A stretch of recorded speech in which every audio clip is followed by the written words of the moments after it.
Hey, welcome to the Let's Talk About It podcast. I'm your host, Larry Parker, and today we have our straight up episode number 2, Submitting to Authority. So we're going to get right down to it. So let's get into it. Let's get down to it. Let's. Okay, so today we're going to talk about a concept called submitting to authority. Now, this is big in the Bible. We see this big in the church, especially in the faith. But I really want to talk about how this relates to our everyday lives, especially to this young college age group. The problem with submit and authority. In this day and age, that concept is very negative. It has a negative tone to this younger generation, and that could be for a variety of reasons. One, because they've encountered some people that abuse their authority, or two, the concept of submit is somehow seen as being weak.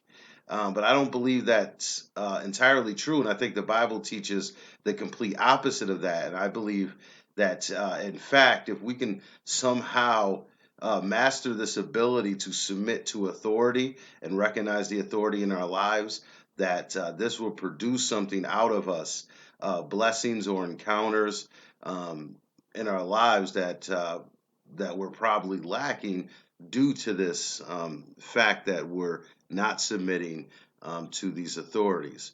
And it'll benefit our relationship with God. So, first, I want to focus on Jesus himself as we get into it and as we talk about this. Uh, you got to understand that I personally believe that Jesus was brought to this earth not only to save us, but to also show us how to live as human beings. And if we model his behavior and follow his principles, that we actually have the opportunity to bring kingdom to earth because it'll be in our daily lives. So I'm going to first do this a little bit different. I'm going to walk us through the Bible first, and then at the end, we'll talk about how this pertains to our life.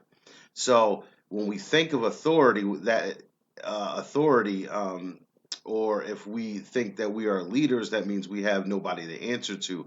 And I personally believe that's the opposite of what a leader is, or a grown up is. And how we get there is by submitting to authority. I think that's the most important part. Every great leader, every great success story begins, ends, and carries all the way through the middle with submitting to some level of authority. So first, we're going to look at John 5, uh, chapter 5, verse 30, the NIV version. And this is Jesus talking. He says, "By myself I can do nothing. I judge only as I hear, and my judgment is just, for I seek not to please myself, but he who sent me." So this is a first example of Jesus modeling for us and showing us a real kingdom principle is that Jesus himself, who had ultimate authority, that was definitely very important and had power, still showed us that he was submitting to authority, and he was submitting to authority constantly. Now, he needed this for two reasons. One, because he knew his constant submission to God was a direct power source to continue his ministry. But more importantly, he was doing this to show us that as humans, we need this act of submitting to authority. If we can figure this out, this will benefit our lives. Now, if we go on to the next portion, let's look at the Holy Spirit. This is in John 16, chapter 16, verses 13 through 15. This is also the NIV version. But when he, the Spirit of truth, comes, he will guide you into the truth. He will not speak on his own. He will speak only what he hears, and he will tell you what is yet to come. He will glorify me because it is from me that he will receive what he will make known to you. All that belongs to the Father is mine. That is why I said the Spirit will receive from me what he will make known to you. So again, Jesus is letting us know that Jesus is saying, I'm powerful, Jesus. The Holy Spirit is coming in.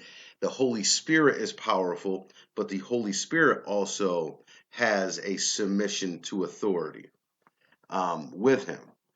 So there's definitely a fear that we have that we're giving up some level of power, and Jesus in the Holy Spirit, all powerful, are letting us know to gain power comes from this act of submission.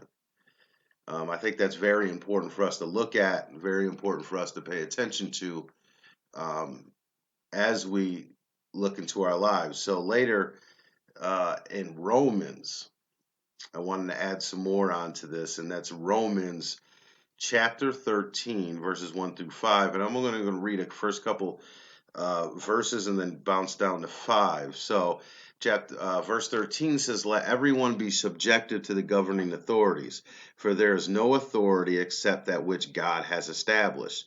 The authorities that exist have been established by God." Now, let me go down to verse 5. "Therefore, it is necessary to submit to authorities, not only because of possible punishment, but also for the matter of conscience." So again, there's this lesson that Paul is teaching to the later church in Romans, that we as Christians should be people that are submitting to the authority that is around us. And there's many reasons for that, and I'm going to get to that in a minute.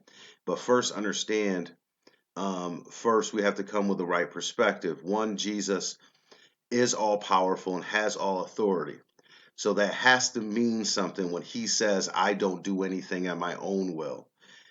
Some of us get a little bit of money in our pockets. Some of us get a new car. Some of us get our first apartment, and then we think all bets are off. I don't have to listen to anyone. Some of us just turn 15 and think that. But Jesus is constantly telling us, like, look, I'm a 30-year-old man with all the power. I'm the Son of God, and I submit to authority. And then when I die, I'm going to send a spirit that is going to live inside, physically live inside of you, that's very powerful, and that has to submit to authority. And then to wrap it all together, Paul summarizes this for us as Christians within the church, and really within our lives, that these authorities that are in us that we don't want, that we don't agree with, that we want to rebuke and rebel against, you're actually rebelling against God.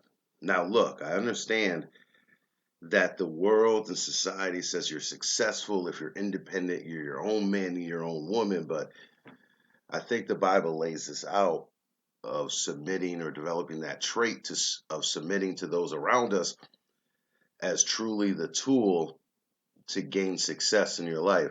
Now, there's three ways that I believe that developing this trait of submitting to authority can help us. One in promotion, two in protection, and three in wisdom. And I'm going to break that down here in a second. So when we're talking about developing this trait of submitting to authority, it does allow you to gain a position of promotion. Now think about this for a second. If a professor or a employer wants to promote you or take the extra time out to look out for you, uh, and when they're in their meetings with their fellow staff or fellow co-workers or directors, and they're coming up on promotion, who's the first one they think of? The person that is loyal to the system, or someone that's constantly rebelling against the system? So this act of coming from a position of submitting really puts you in better position for promotion. So if we're able to obtain that in our lives, we're able to be promoted in different areas. Now, I'm not taking away from your hard work or your intellect. That has a lot to do with it. But this principle that Jesus is trying to tell us is, no matter what you have, no matter what you've accomplished, if you remember this trait of humbleness and submission, that way you'll always remember him, and then you're really in favor. The next part is protection. By submitting to the authority, you are protected by that authority. Think about your parents when you're living home, and even if they had crazy rules and they didn't let you have a Snapchat account, or they didn't let you stay out late or go to these parties, yes, you may have thought they ruined your life, but the reality is it gave you a level of protection. Now, think about all the other things that come with living in a home. The hot water tank blows, right? The gas and electric bill, the groceries in the fridge. Because you're under their authority and you're willing to submit under their authority, you don't have to worry about any of that stuff. And those of you that have already moved out or out on your own in college, you see that. You start to see that immediately, like, oh shoot, I didn't think about this. I don't even have a broom, right? I don't have garbage bags. I don't have. I gotta buy groceries every week. Like you're protected by some under these authorities in your life. The same with a job. When you first come in and you want to know the business and try to understand the business, you don't want to come right in as CEO because guess what? Everything is on you. So if you're submitting under this authority, regardless if you think you have better plans, it allows you time to develop an understanding of the business, an understanding of the industry, and then when it is your time to be promoted because you've had this trait of submission, you're absolutely ready. Um, we see this in college all the time. A professor might have a certain way of doing things, and because we don't like the way they want it done, we kind of rebel against it. But again, if we're going back to God, God puts these people in our lives so we can learn some stuff, so we can develop some traits in us to make us more efficient human beings, more efficient Christians out there. Now, I'm not talking about going against your faith. Again, I'm not saying something that goes against your convictions, but I'm talking about generally uh, personal preference of those that are around you and those authority figures that demand certain actions. So the last part is wisdom, which I think is the most important. By submitting to authority allows us to gain wisdom without actually having to make the mistake. Now that's huge. Most of us have to learn after we make the mistake. And because we've made the mistake, we got to deal with the consequences, and that helps us learn.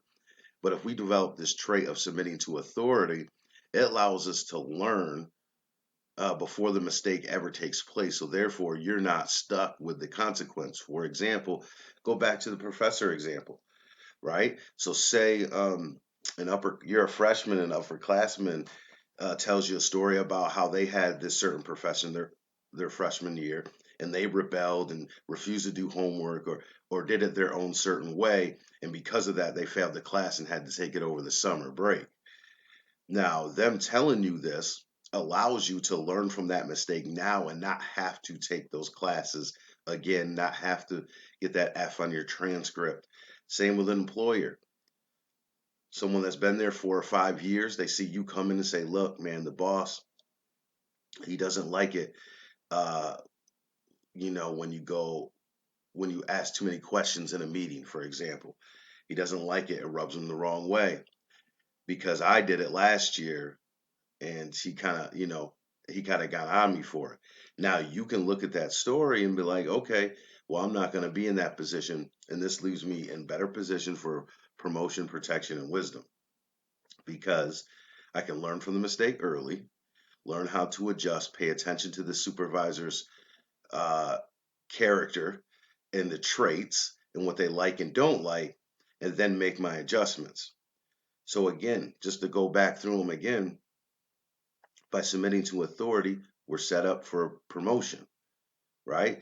Those around us that are in position to promote us are more likely to do this in our lives when you have a submitting character trait, when you're someone that's humble um, and you're not overbearing and controlling, but you rather submit to the system and say, I'll see how this works. The next part is protection. By submitting to authority, you're under their umbrella. Therefore, the blows that are coming down, the impacts are coming down. You're protected by that for a period of time. I'm not saying that we should always be protected by that, but if we learn to appreciate that, we will be protected. And the last part is wisdom. We're able to gain countless information by listening and watching those around us, and we will do that by submitting. So I just think that you can take this lesson home, apply it today. I would love to Hey guys, I would like to thank you for tuning in to the Let's Talk About It podcast, straight up episode number 2. We would love some feedback and also special guests. If any of you guys want to be a special guest, you can email me at fusioncityuniversity@gmail.com. Again, we thank you for tuning in. Please share this podcast on YouTube, like it, subscribe, and spread the news.